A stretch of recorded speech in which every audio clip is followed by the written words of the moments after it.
रुनिखाता सान्थिपुर समबाय समथिनि मावफुं आफादा सोरनि आखायाव? दासिम रुनिखाता सान्थिपुर समबाय समथिनि भट साननाया 50% सहैबाय। बे समाव BPF आरो UPPL मोन्नैबो हान्जाया समान समान भट मोन्नायखौ नुनो मोन्नाय जादों। मख'जायोदि दिनै फुंनि 8 बाजिनिफ्रायनो भट साननाया जागायदोंमोनब्लाबो दासिम सानजोबनो हायाखै। लोगोसे मोन्नैबो हान्जानि देरहासारनायखौ लुबैदों बिथां रुनिखाता सान्थिपुर समबाय समथिनि गाहाय नेहाथारि दाम'दर दाहाल बिथाङा। মই रुनिखाता सान्थिपुर समबाय समितिर পৰা কৈছোঁ। আমাৰ ইয়াত কাউণ্টিং চলি আছে। 2023 পৰা 28 চনলৈ 5 বছৰৰ কাৰণে বোৰ্ড অফ ডাইৰেক্টৰ্ছ কাৰ্যকাৰী কমিটি গঠন হৈছে। যোৱা 28 তাৰিখে ভোট হৈছে। আজি কাউণ্টিং হৈ আছে। 28 তাৰিখৰ ভোট ৰাতি 12টালৈ হৈছে। এতিয়া আজিও কাউণ্টিং ৰাতিপুৱা 8টাৰ পৰা আৰম্ভ কৰাৰ পিছত এতিয়া হৈ আছে। মহিলা দুটা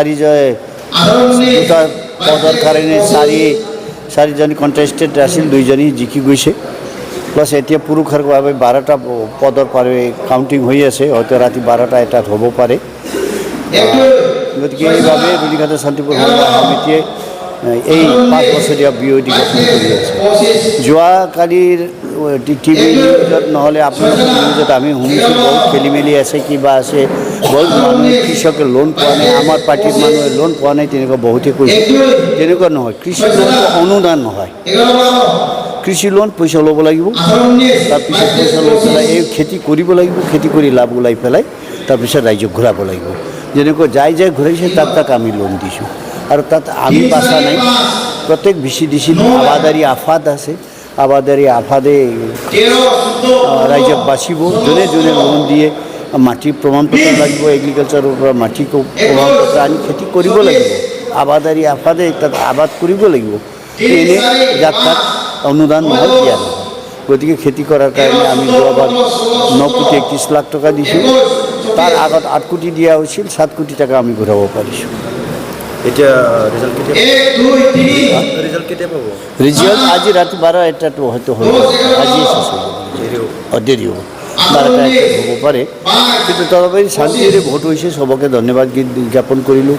ৰাইজে আহি পেলাই অংশীদাৰসকলে আহি পেলাই শান্তিৰে ভোট পাৰ কৰিলোঁ। তাৰপিছত বিভিন্ন কণ্টেষ্টেণ্টৰ আৰু লোকেল জেণ্টেলমেনসকলে, বিভিন্ন পাৰ্টিৰ ব্যক্তিসকলে আমাক কোঅপাৰেশ্যন কৰিছে, হেল্প কৰিছে, ভালভাৱে শান্তিৰে কাম কৰিব কৰিছে। পুলিচ প্ৰশাসনেও ভালমতে কৰিছে।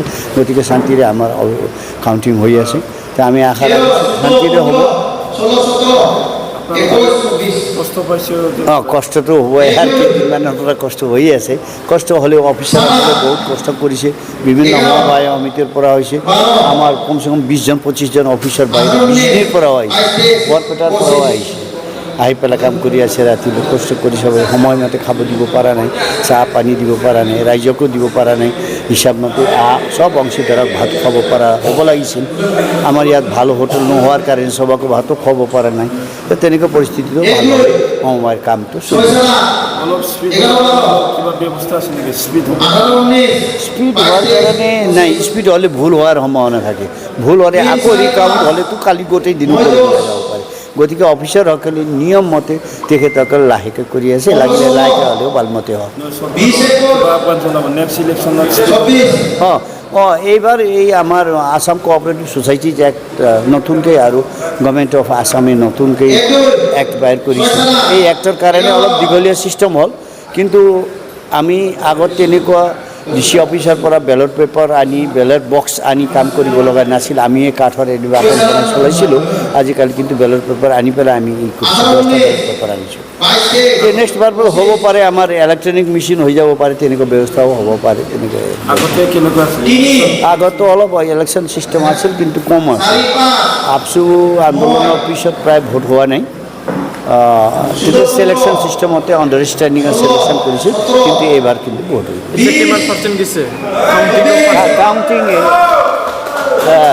এতিয়া 50%হে হৈছে। এতিয়াও 50% বাকী আছে কাউণ্টিং।